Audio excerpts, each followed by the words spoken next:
Olá, pessoal, tudo bem? Hoje nós iremos para a nossa última parte do estudo dos gases, onde nós vamos falar um pouco sobre a densidade gasosa e também sobre os processos de difusão e efusão. Bom, começando pela densidade gasosa, a gente sabe que a densidade é uma grandeza calculada em uma relação da massa sobre o volume do corpo. E a gente também pode aplicar isso para gases. Então, a densidade de um gás, ela vai ser a relação matemática da sua massa dividido pelo seu volume. Isso nas unidades de grama por litro. Por quê? Porque a unidade de massa que a gente utiliza para gases é o grama e o volume dos gases comumente é medido em litro. A partir daí, a gente pode falar sobre o conceito de densidade absoluta.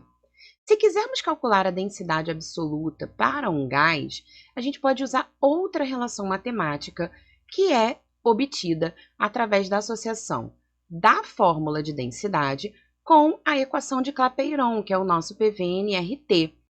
Então, se associarmos as duas equações, a gente vai ficar com a densidade do gás igual a pressão vezes a massa molecular do gás dividido por R vezes T, que é a temperatura. O que nos permite dizer que a densidade absoluta de um gás depende sempre da pressão e da temperatura em que o gás se encontra. Quando um gás se encontrar na CNTP, ou seja, na pressão de 1 atm e temperatura de 273 Kelvin, a sua densidade vai depender apenas da sua massa molar. Por quê? Se a gente pegar a nossa relação de que a densidade do gás é a pressão vezes a massa molar, dividido por R vezes T, e a gente substituir 1 atm na pressão, substituir o R igual a 0,082 e a temperatura de 273 Kelvin, a gente fica com a seguinte relação: densidade do gás é igual a massa molar do gás dividido por 22,4, o mesmo 22,4 do volume na CNTP, ou seja, na CNTP, para que eu encontre a densidade absoluta de um gás, basta eu dividir a sua massa molar por 22,4. O que a gente pode observar é que a densidade absoluta de um gás é inversamente proporcional à sua temperatura, e isso é o princípio que explica como funciona o balonismo. O ar do balão, que é o ar atmosférico, ele é aquecido e quando a sua temperatura aumenta, consequentemente, a sua densidade deve diminuir, o que faz com que ele fique mais leve do que o ar e se eleve ao céu. Então, quanto maior for a temperatura que o ar dentro do balão for aquecido, mais alto o balão subirá. E para descer o balão, a gente precisa diminuir a temperatura para que ele se torne mais denso do que o ar e diminua a sua altitude. A gente também pode falar do conceito de densidade relativa. Você já se perguntou por que os balões cheios de gás hélio sobem, enquanto os balões que enchemos com o ar de nossos pulmões descem? Isso se deve à densidade relativa, que de forma resumida é a relação matemática entre as densidades dos dois gases ou de misturas gasosas que estejam a uma mesma temperatura e pressão.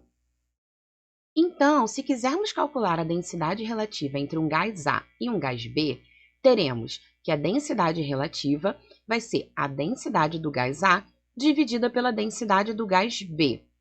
A densidade relativa é adimensional, o que significa que essa grandeza não depende nem da temperatura e nem da pressão desses gases, desde que ambos estejam nas mesmas condições.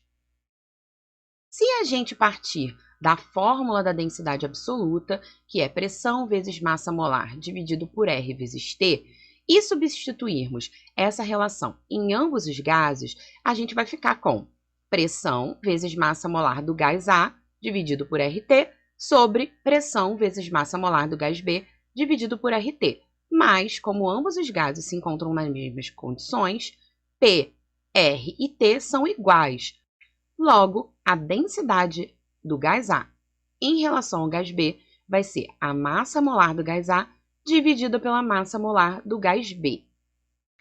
Falando um pouquinho sobre o conceito de difusão gasosa.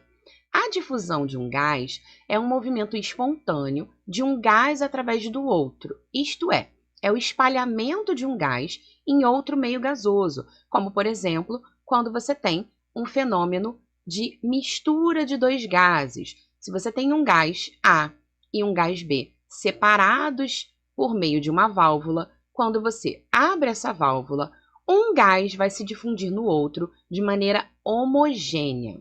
Isso acontece no mundo real com os gases que saem das chaminés de fábricas ou dos escapamentos de carros, porque eles se espalham pelo ar atmosférico de maneira homogênea e, com o passar do tempo, a gente não consegue distingui-los. Então, a gente diz que houve uma difusão desses gases pelo ar. Já o conceito de efusão, ele é um tipo particular de difusão, onde há o vazamento dos gases através de pequenos orifícios, ou também de paredes porosas, que são um conjunto de orifícios muito pequenos. Como, por exemplo, é o que acontece com os balões vendidos para crianças que são preenchidos com gás hélio. Após um determinado tempo, esse balão começa a murchar. Por quê? Porque o gás hélio, ele passa pelos poros da borracha do balão e também por pequenos orifícios que tenham restado no local onde há a amarração do balão. E aí, isso vai fazer com que, com o passar do tempo, a quantidade de gás hélio dentro do balão diminua e, consequentemente, o balão murche. A difusão e a efusão gasosa, elas foram estudadas por Thomas Graham, e ele concluiu que a velocidade em que o gás se difunde ou efunde em outro está diretamente relacionada com a sua densidade. Com os dados que ele obteve nas suas experiências, ele desenvolveu uma lei que leva o seu nome, que diz que a velocidade de difusão ou efusão de um gás é inversamente proporcional à raiz quadrada de sua densidade. Ou seja, gases com menor densidade irão se difundir mais rapidamente do que gases com maior densidade. É por isso que o gás hélio, por exemplo, que é um gás que tem uma densidade baixa, se difunde tão rapidamente quando ele é liberado no ar, tá certo? Bom, gente, essa foi a nossa aula de hoje. Espero que vocês tenham entendido e até a próxima!